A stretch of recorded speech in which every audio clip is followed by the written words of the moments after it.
भाई उमाकांत जी ने त्रिपाठी जी के जीवन परिचय का वाचन किया और ये वो भेंट करते हुए और उनको सम्मानित करते हुए हमारे अतिथि सभी अतिथि कृपया ताली बजाकर स्वागत करें हमारे सभापति।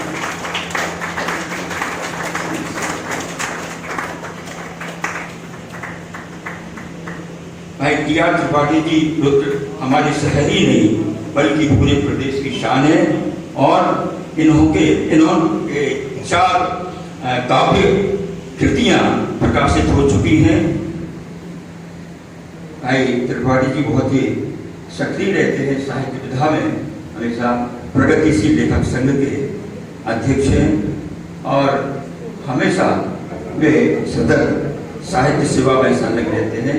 मैं भाई टी.आर. त्रिपाठी जी को आमंत्रित करना चाहूँगा कि राजपूत सभी आग्रह करूँगा पूरन सिंह जी राजपूत आ जाएं कृपया करके और ये भी सम्मानित करने का कष्ट करें। पूरन सिंह जी राजपूत, पूरन सिंह जी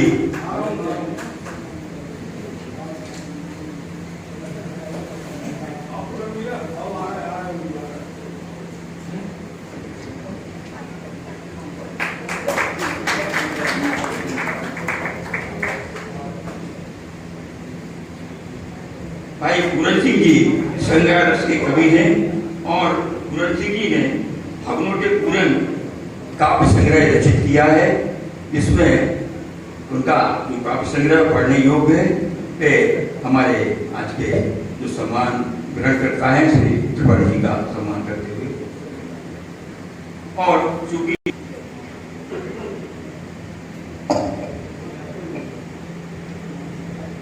नमस्कार, सागर वंदे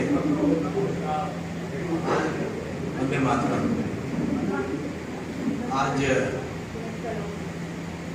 अपन हम सब इस बहुत ही महत्वपूर्ण सभागार में, मैं समझता हूँ ये सभागार ऐतिहासिक महत्व का है। सबसे ज़्यादा गोष्ठियाँ, सबसे ज़्यादा साहित्यिक चर्चाएं, परिचर्चाएं अगर कहीं किसी स्थान विशेष में हुई होंगी तो मैं समझता हूँ ये संगीत महाविद्यालय का ये हॉल जो है उन तमाम घटनाओं का चश्मदीद गवाह है। और आज आप और हम सब मिलके सागर ही नहीं समूचे बुंदेलखंड के एक ऐसे व्यक्तित्व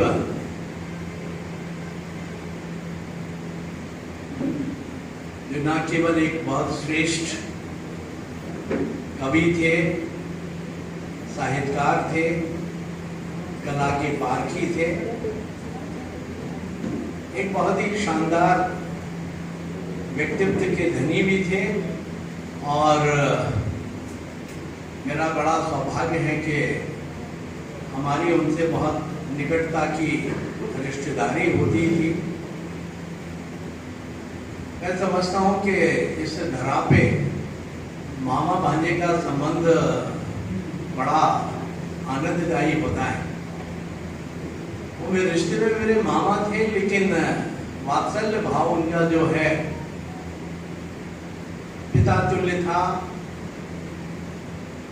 और जब भी उनसे मिलता था उनके व्यक्तित्व से, उनके श्रीमुख से एक ऐसा आनंद से परिपूर्ण, आत्मीयता से परिपूर्ण उनका संबोधन होता था। हमेशा कैसे जीवन में आगे बढ़ा जाए, कैसे जीवन को आनंदमय ढंग से जिया जाए, वो बड़े एक फिलोसोफर भी थे। और मैंने अनेक जीवन के पाठ उनसे सीखे। आज उनकी 2वीं पुण्यतिथि पर हम सब उनको श्रद्धा सुमन अर्पित करने के लिए हम उपस्थित हुए हैं। मैं समझता हूँ कि किसी भी व्यक्ति के जीवन में ये बड़े गौरव का क्षण होता है जब उनके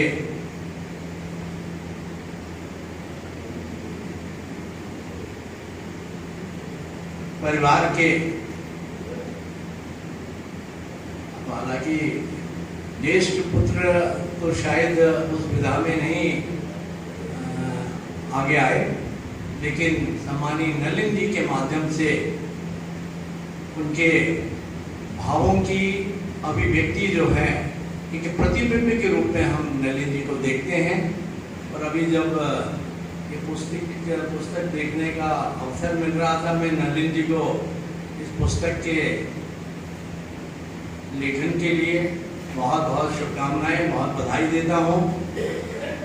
नलिन गीतिका उसकी पहली ही कविता की 4 लाइनें हैं। मुझे एकदम लगा कि उनका वो लेख यहाँ अवश्य होना चाहिए। नाम मेरा नलिन मैं कमल बन खिला, ताल सागर से उभरा मैं जल बिंब हूँ। जन्मभूमि मेरी पद्माकर का नगर, कवि निर्मल के गीतों का प्रतिबिंब हूँ। साक्षात जागृत जीवित अवस्था में प्रतिबिंब के रूप में नलिन जी हम सबके बीच में उपस्थित हैं। मैं उनको बहुत बहुत बधाई देता हूँ। मेरे लघु भ्राता है और लघु भ्राता होने के नाते, मैं उनका बड़ा भाई होने के नाते उनको बहुत आशीष देता हूँ। आशा ही नहीं, पूरा विश्वास है कि वो अपने पिताश्री के नक्शे कदम पर चलेंगे और न केवल नक्शे कदम पर चलेंगे, कहाँ है कि है वही सूरमा इस जग में जो अपनी राह बनाता है। कुछ चलते हैं पदचिन्हों पर, कोई पदचिन्ह बनाता है। आप निश्चित रूप से नए पदचिन्हों का गढ़ने का काम करेंगे। आज इस बहुत ही गरिमामय कार्यक्रम के गरिमामय अध्यक्ष सागर के पहचान के रूप में श्रद्धेय हरगोविंद जी विश्व, मंचासीन वरिष्ठ साहित्यकार श्रद्धेय लक्ष्मी नारायण जी चौरसिया, आज जिनका हम सब लोगों ने सम्मान किया, ऐसे वरिष्ठ साहित्यकार संस्कृत और हिंदी दोनों में समान रूप से जिनका एकाधिकार मैं मानता हूँ, श्रद्धेय टीकाराम जी त्रिपाठी, श्यामलम संस्था के माध्यम से हम सब के अंदर साहित्य के, कम से कम मेरे अंदर तो निश्चित रूप से उन्होंने इसको सुप्तावस्था में सोई हुई विधा के प्रति जो सम्मान का भाव है उसको जागृत करने के लिए श्यामलम संस्था ने जो काम किया है, मैं सम्मानीय उमाकांत भैया को बहुत साधुवाद देता हूँ, पूरे समूचे नगर और बुंदेलखंड की ओर से। मंचासीन आज के कार्यक्रम का संचालन कर रहे वरिष्ठ साहित्यकार सम्मानीय हरि सिंह जी और मेरे समक्ष बैठे हुए साहित्य जगत के मूरन विद्वानगण, मुझे कटारे जी रजोगा के इनाम, बहुत सुंदर आपने लेखन किया, मैं बहुत बधाई देता हूँ आपको। और बड़ी सुंदर अभिव्यक्ति, मुझे, मैं चूंकि राजनीतिक जीवन में हूँ और बैठिए ना, बस राजनीतिक में मैंने हमेशा देखा कि जिस व्यक्ति के पास जो है उससे ज़्यादा क्या प्राप्त किया जा सकता है, संपूर्ण जीवन उसी में खप जाता है। कोई साधारण कार्य करता है तो उसको विधायक बनने की चेष्टा है, जो विधायक हैं उनको मंत्री बनना है, जो मंत्री हैं उनको बड़ा पोर्टफोलियो चाहिए है, जिनके पास सब कुछ है उनको मुख्यमंत्री बनना है।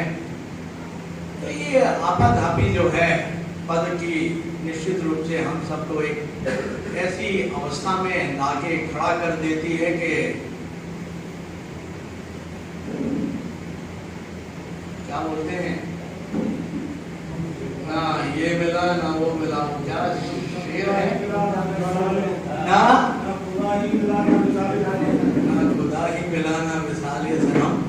ऐसी स्थितियां आ जाती हैं, कुंठित मन हो जाते हैं, कुंठाओं से भरे हुए अनेक शख्सियत में देखता हूँ, मैं चूंकि राजनीतिक क्षेत्र में काम कर रहा हूँ पिछले 25-30 वर्षों से, तो अनेक लोगों को मैंने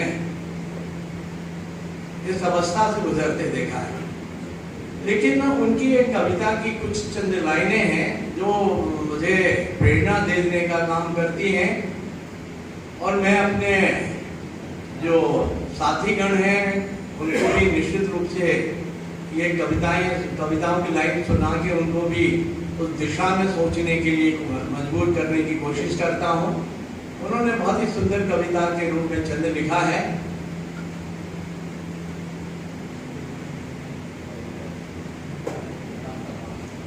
जी, विधानसभा में भी मुझे उनके नाम के साथ उल्लेख करके मैंने उसका उल्लेख किया था।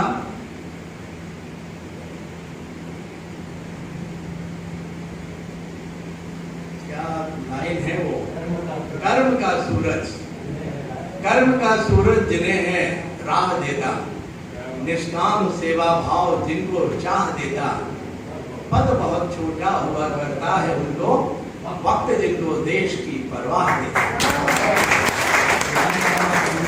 जी, मुझे विधानसभा में भी ये पंक्तियां बोलने का अवसर मिला, तो मैं परम श्रद्धेय निर्मल सिंह जी निर्मल जी को